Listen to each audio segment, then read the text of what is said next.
Hey, well, good morning, everybody. I pray that you're having a great Monday and looking for an amazing week because I know God's got some great stuff in store for you, but you got to set your expectation for it. It's going to be good.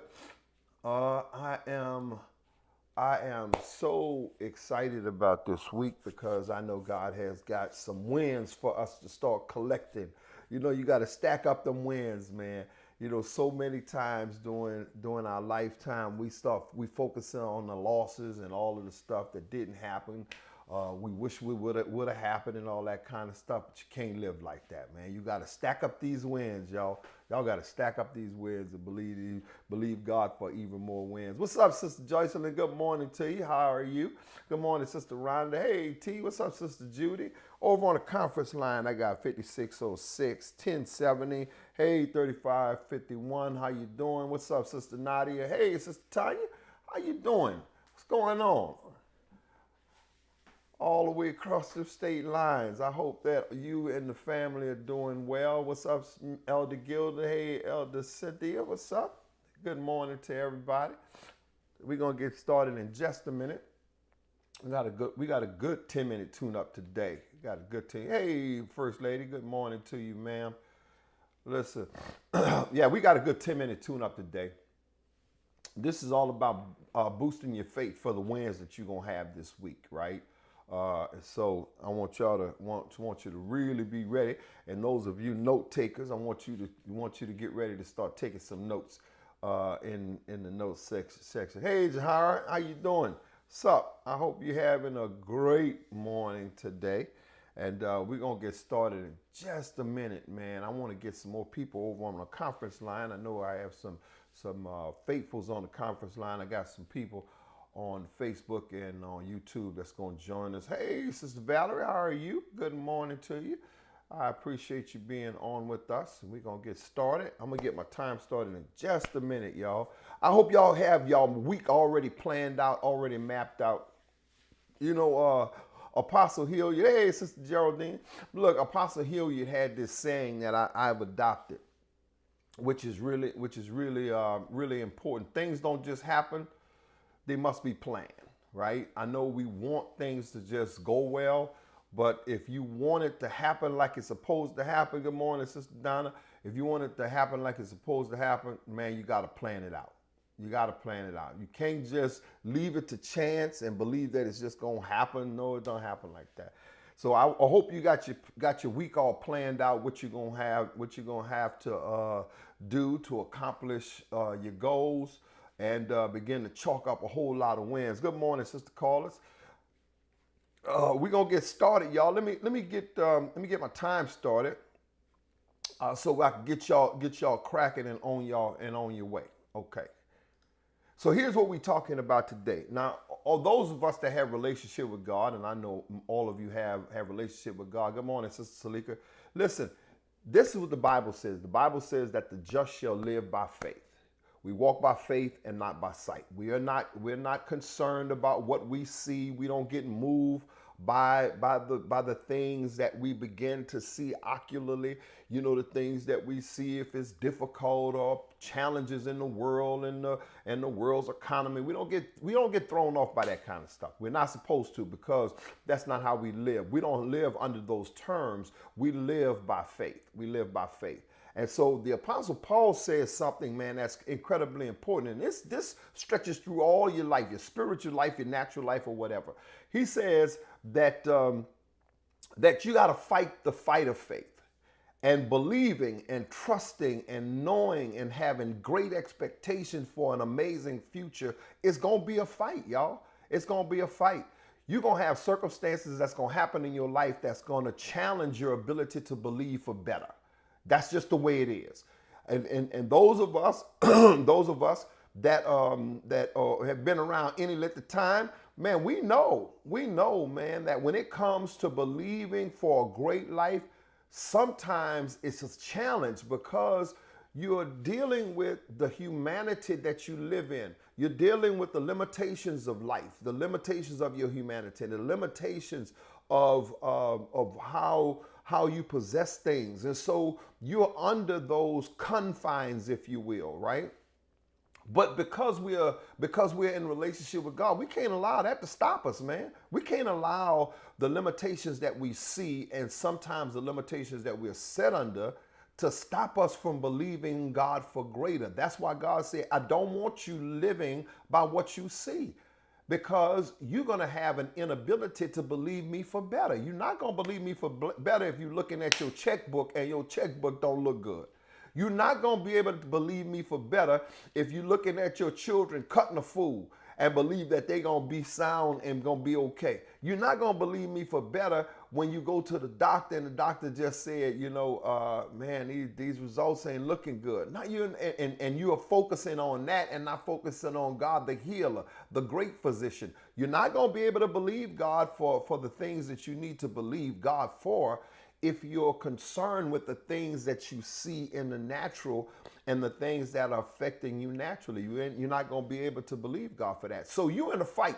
You're in a fight this week. And what's the fight you in? You're in a fight for your faith. You're in a fight for your faith. You're in the fight to believe God for a greater life, a greater experience.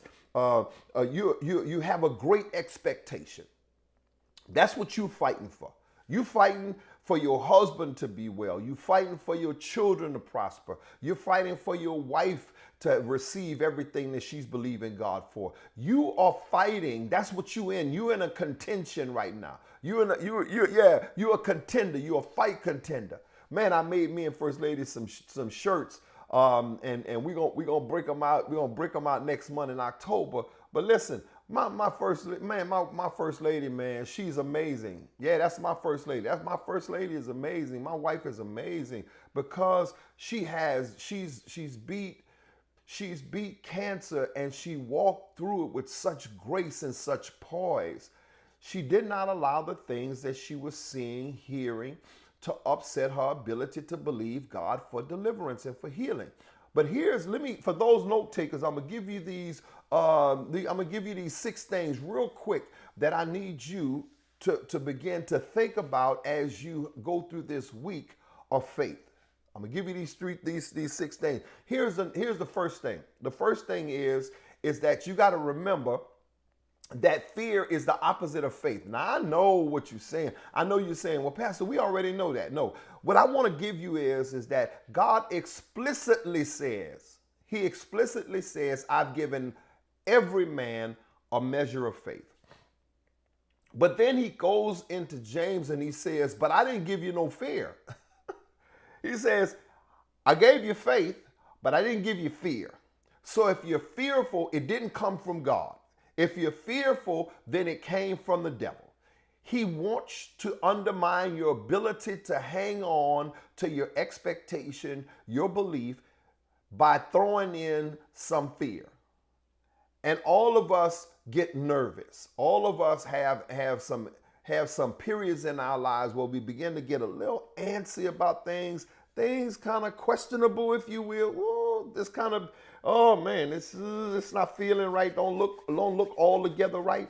Yeah. So, but you got to dispense of fear as quick as possible. Soon as you can, you got to dismiss fear. Because here's the thing: don't ever believe that people who have been in this walk with God for a long time do not fear. I don't care what their title is. They could be apostle, they could be bishop, they could be whatever. But it's what you do with the fear is important. You got to disperse or dismiss the fear. It's not that you're not going to get fearful.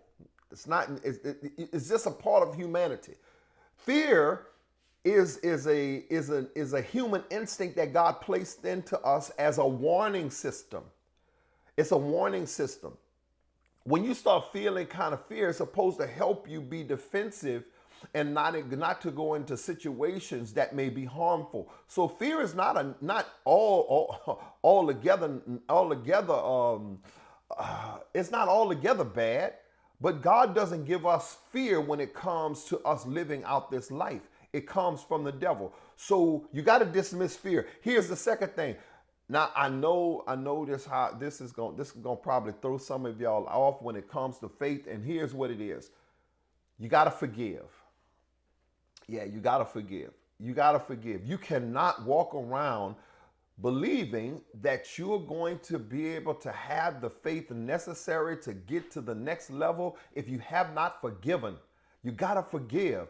In Mark 11, when Jesus goes through this whole narrative, he goes through this whole narrative of talking about trusting God. And you can speak to the mountain and tell the mountain to be removed and not doubt in your heart, and whatsoever things you believe and whatsoever things you say is going to happen. And then watch this. In the 23rd verse, he says, and when you're praying, forgive.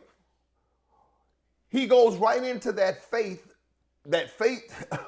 principle lesson, talking about faith and how to believe God and all that kind of stuff. And he goes right in, and it's not disjointed. It's supposed to be there because many of us cannot believe God the way we need to believe God and hold on to the promises of God because we have unforgiveness in our heart. God says, if you don't forgive other people, then I can't forgive you. We've got to forgive, y'all. Work on it. Work on it. I know it's difficult. I know it's challenging to forgive people who you believe that has wronged you intentionally, because some people do it on purpose. It ain't a mistake. I don't care what they say. But then some people don't. But no matter which way, you still got to forgive. You got to forgive. Here's the third thing that Paul says. You got to forget. You got to forget. What am I forgetting, Pastor? I'm forgetting all those things that didn't work out right for me. Paul says, forgetting those things which are behind. Yeah, he says you got to forget. Now that is a challenge. That's a challenge. Oh my God. That is such a challenge to forget. We got cliches for that. I forgive you, but I can't forget. Come on, man. Listen, Paul says, forgetting those things which are behind. Now, when I'm talking about forgetting, I'm not just talking about what people's done you. That's not what I'm talking. I'm not just talking about that. What I'm talking about is forgetting those disappointments, forgetting those mishaps, forgetting those things that did not work out for you, forgetting those things that you was believing for that you did not possess, forgetting all that, put all that stuff behind you because it's going to disrupt your faith. It's not going to allow your faith to work and function the way it's supposed to function on a high level. So you got to forget those things that's in the past. Let the past be the past. So here's the fourth thing. And then Paul says, after you forget, then you got to move forward. You got to go forward. Come on, y'all. You cannot live in the past. You got to go forward. Forward is the way you got to go in order to have the faith that's necessary to get to the next level. Whatever didn't happen, that's okay. Put that in the past. Now I got to move forward. I got to stretch forward. I got to go to the next level. I got to reach. I got to reach to the next level of my living. I got to go forward. I cannot live in the past. And just living in the present ain't all that good. We are faith people. Faith people live in the future. We live in the future. That's right. Faith people live in, oh my God, I ran out of time. But listen, I got to give you these other, because I told you 6. So you got to move forward. Here's the next thing that's critical for your faith, y'all. This is critical for your faith, which is focus. Focus. Peter could have went further than he went walking on that water towards Jesus, but guess what happened? He lost focus. He lost focus. You know what he began to focus on? He began to focus on the things that was occurring around him that he could not control. You can't control the wind blowing. You cannot control the wind. The Bible says that Peter wanted to walk on the water with Jesus, and Jesus said, okay, come on out the boat, Peter. You can come on out the boat. Peter gets out of the boat. He starts to walk, and immediately he begins to see the winds and the waves start to cut a fool. And he began to sink after he lost focus off of Jesus. And the Bible says that he said, save me, Master. Jesus reached out his hand, lifted him up. Here's the thing. You cannot control the wind. Some stuff is out of your control. So you got to remain focused. Remain focused on God because he got you. Even when it feels like you're about to sink, don't worry. Stay focused. Stay focused. Keep your eye on God. Keep your eye. The Bible says, look to the hills. Yeah, you got to look to the hills from which cometh your help. Your help comes from God. Your help comes from God. Here's the final one. Here's the final one, y'all. I got to let y'all go because I'm a little bit over time. Here's the final one. The final one is remember, at all costs, remember that you free. You free from the devil. You free from folk. Come on, man. You free from folk. You do not have to live your life trying to please other people. The only one you got to be concerned about pleasing is God. And when you please God, even if pleasing God means you got to do stuff right with people, then it won't disrupt your ability to live the full life that you need to live. You got to be free. The Bible says, he that the Son sets free, talking about Jesus, he that the Son sets free is free indeed. Man, I'm free from folk, man. I'm free from folk about what they think about me, how they believe. I'm free from watching other people prosper and believing that because they prospering and I'm not prospering or seem to be prospering, then life ain't good for me. If they pull up in a new car, that mean what's wrong with me? What's wrong? No, I'm free from all that, y'all. Come on, man. Let's get free. Let's get free from what you think people think about you. Right. How about that? Let's just get free. Let's get free from what we think people think about us. Some of us are held in captivity. Listen to me closely, and I'm gonna let you go. Some of us are held in captivity, and we're in prison, and we're in the prison of other people's thoughts. What do you mean, Pastor? We're captivated and we're locked down by what we think people think about us. If we think people don't think highly of us, then that puts us in a box and in a prison, and we don't live well. Life don't go well. So now we can't perform, we cannot enjoy, we cannot believe. Why? Because we feel that people don't like us, or people don't, they don't want us to prosper, whatever. Man, listen. Be free from folk. He that the Son sets free is free indeed. You are so free.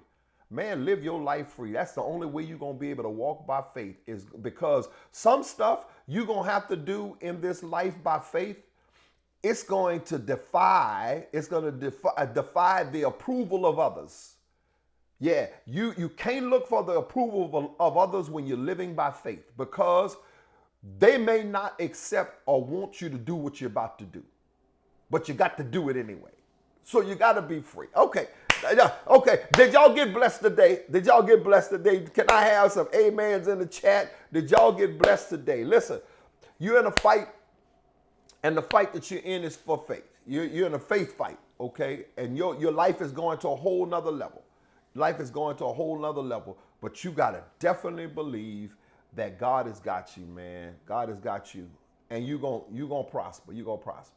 All right, come on, y'all. Listen, y'all go have an amazing day. What I want y'all to do is, go out there and slay some giants. And for those of y'all that got on a little bit later, then I start stacking up them wins. Listen, I need you to get somewhere, get you something, and every win, I don't care how small the win is, I don't care how large the win is, what I need you to do is write that win down. Start stacking them wins, y'all. Let's start making the devil act crazy or look crazy, because we're gonna start stacking these wins and letting everybody know and letting ourselves know I'm a winner. I am not defeated, and I'm not a loser. I'm going at the end of the week have more wins than I have losses. All right. I'm out, y'all. Y'all have a great week.